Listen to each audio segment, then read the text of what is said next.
I'm back here again to tell you a story of a young man who had a diagnosis of autism a few years before I discovered something completely out of the blue in him. The parents were there in my clinic, as usual, taking advice on how to deal with some of the difficult behaviors that he was displaying, and we were actually winning at the time. And it was quite strange that one of his very rare talents had not been discovered by the parents as we were having a conversation about the difficult behaviors that he was displaying.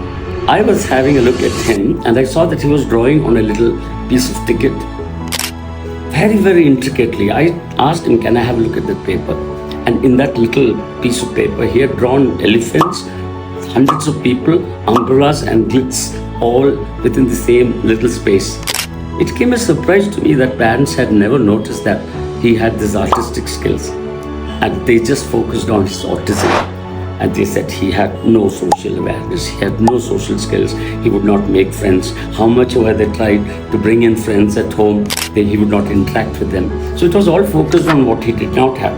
But when I saw this picture and showed it to them, to their amazement, they realized that there was much more to him than they knew about it. With time, I introduced him to some newer skills in my own little way. I introduced him to some people along with the parents' support.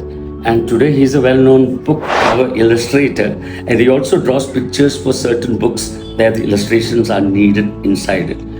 Right now he's thinking about bringing a comic book series in my language.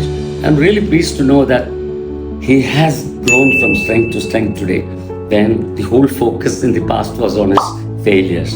It is amazing that sometimes parents miss out on these little artistic talents or other skills or virtues that their children have, but because they focus a lot on the negatives.